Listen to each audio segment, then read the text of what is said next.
முக்கண்ணனான ஈசனுக்கே தான் கண்ணை கொடுத்து கண்ணப்பர் முக்தி அடைஞ்சதும் இந்த நாள் தான். மகா சிவராத்திரி அன்னைக்கு தான் தன்னோட பக்தன் மார்க்கண்டேயனுக்காக யமதர்மன சிவபெருமான் சம்ஹாரம் செஞ்சாரு. பார்வதி தேவி தவம் இருந்து ஈசனோட சரிபாதியானதும் ஒரு மகா சிவராத்திரி நாள்ல தான். அஷ்ட ஆதி முனிவர்களும் யோகம் வழியா முக்தி அடைஞ்சது இந்த நாள்ல தான். பகீரதனுக்காக கங்கைய பூமிக்கு வர வச்சதும் அர்ஜுனனுக்கு பாசுபதாஸ்திரம் தந்ததும் இந்த அற்புதமான நாள்ல தான். எல்லாத்துக்கும் மேலா அடிமுடி காணா லிங்கோத்பவரா விஷ்ணுவுக்கும் பிரம்மாவுக்கும் காட்சி கொடுத்ததும் சிவராத்திரி நாள்ல தான். வருஷத்துக்கு ஒரு தடவை கண் விழித்து திருமூலர் திருமந்திரம் பாடினதும் மகா சிவராத்திரி நாள்ல தான். உலகம் அழியாம இருக்க சிவபெருமான் ஆழகால விஷத்தை குடிச்சு தன்னோட தொண்டையில நிறுத்தி உலகத்தை காப்பாத்தின நாள் இந்த மகா சிவராத்திரி. படைத்தல் காத்தல் அழித்தல்னு இந்த 3 சக்தியும் ஒன்னா திரண்டு பிரபஞ்சமே சக்தி நிலையோட உச்சத்துக்கு போற இரவுதான் மகா சிவராத்திரி. இந்த நாள்ல நாம பட்டினியா இருக்கிறது வெறும் சடங்கு இல்ல, உள் மனசுல இருக்கிற இருள் நீங்கி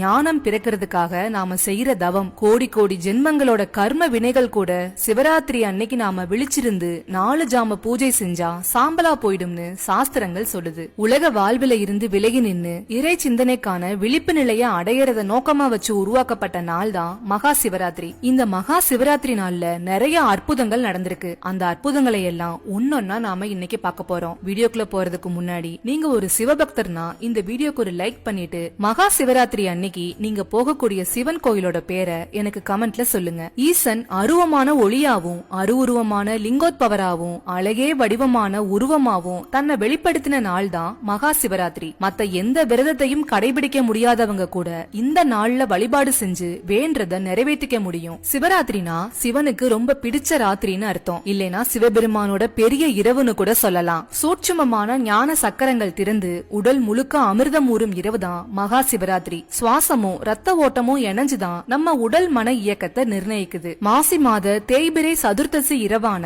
மகா சிவராத்திரி நாள்ல உடலோட ஆதார சக்கரங்களோட பூட்டு விடுபட்டு யோகம் கூடி இறைவனோட இருப்ப உணர்ற வாய்ப்பு நமக்கு சுலபமா அமையும். அதுக்கேத்த மாதிரி அந்த நாளோட கிரக அமைப்பும் இருக்கு. அன்னைக்கு இரவு தூங்காம முதுகெலும்புகள் மேலெழ கழுத்து சரியான அளவுல நிமிர்ந்து சுவாசம் சீராக யோக நிலையில தியானம் செஞ்சா உடலும் மனமும் ஆனந்த நிலையை அடையும்னு யோக நூல்கள்ல இருக்கு. அதோட சிவராத்திரி இரவுல நாடிகள் சீக்கிரமே செயல்பட ஆரம்பிச்சு உடலுக்கு தேவையான நோய் எதிர்ப்பு சக்தியை பெறுது. வெறுமனே சிவாலய வழிபாடு சிறப்பு பூஜைகள்னு இருக்காம மனம் ஒன்றி தியானம் செய்யுங்க. மனசு அலைபாஞ்சாலும் பரவாயில்ல, ஒரு 1.5 மணி நேரமாச்சும் அமைதியா ஒரு இடத்துல அமர்ந்து ஈசனை தியானம் செய்யுங்க. இது ஒரு நல்ல ஆரம்பமா அமைஞ்சு சீக்கிரமே உடல் மன ஆற்றல் கிடைக்கும்னு ஞானிகள் சொல்றாங்க. சிவபெருமானுக்கு உரிய விரதங்கள்லயே தலை சிறந்த விரதம் தான் இந்த மகா சிவராத்திரி விரதம். எட்டுணையும் உளத்து அன்பிலரேனும் உளரேனும் இந்நாள் எம்மை கண்டவர் நோற்றவர் பூசை பண்ணினர் நற்கதி அடைவர்னு சிவபெருமான் அருள் செஞ்சதா வரத பண்டிதம்ங்கிற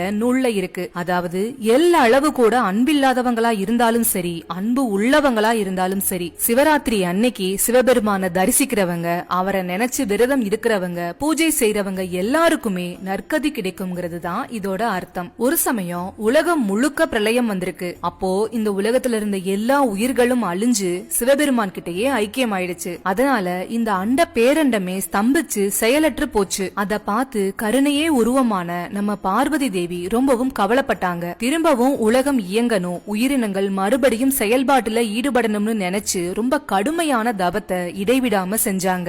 ஆகம விதிப்படி 4 ஜாமங்கள்லயும் சிவபெருமான நினைச்சு அவங்க இருந்த அந்த தவத்துல மனம் இறங்கின சிவபெருமான் பொழுது விடுகிற நேரத்துல அம்பிகைக்கு காட்சி தந்து தாங்கிட்ட ஒடுங்கி இருந்த உலகங்களையும் உயிர்களையும் மறுபடியும் படைக்கிறாரு. அப்போ பார்வதி தேவி, சுவாமி, நான் தங்களை பூஜித்த இந்த இரவு சிவராத்திரின்னு அழைக்கப்படணும். இந்த நாள்ல சூரிய அஸ்தமனத்துல இருந்து மறுநாள் காலை சூரிய உதயம் வரைக்கும் உங்களை பூஜிக்கிறவங்களுக்கு சர்வ மங்களங்களோட முக்தியையும் அருளணும்னு வேண்டாங்க. சிவபெருமானும் பார்வதி தேவியோட வேண்டுதலை ஏத்துக்கிறாரு. அம்பிகை இப்படி ஈசனை வழிபட்ட நாள் தான் மகா சிவராத்திரி. சனகர், சனந்தனர், சனாதனர், சனத்குமாரர், பதஞ்சலி, வியாக்கிரபாதர், சுந்தரநாதர், சிவயோக மாமுனின்னு யோகம் வழியா முக்தி அடைஞ்சது இந்த நாள்ல தான். அந்த ஒரு இரவு முழுக்க தேவர்கள் விழிச்சிருந்து சிவபெருமான வழிபட்டாங்க. இந்த ராத்திரி அன்னைக்கு விரதம் இருந்து கண் விழிச்சு சிவபெருமானுக்கு பூஜை செஞ்சா பாவங்கள் நீங்கி நமக்கு கண்டிப்பா மோட்சம் கிடைக்கும். சிவராத்திரி அன்னைக்கு பக்தர்கள் ராத்திரி முழுக்க தூங்காம விழிச்சிருப்பாங்க.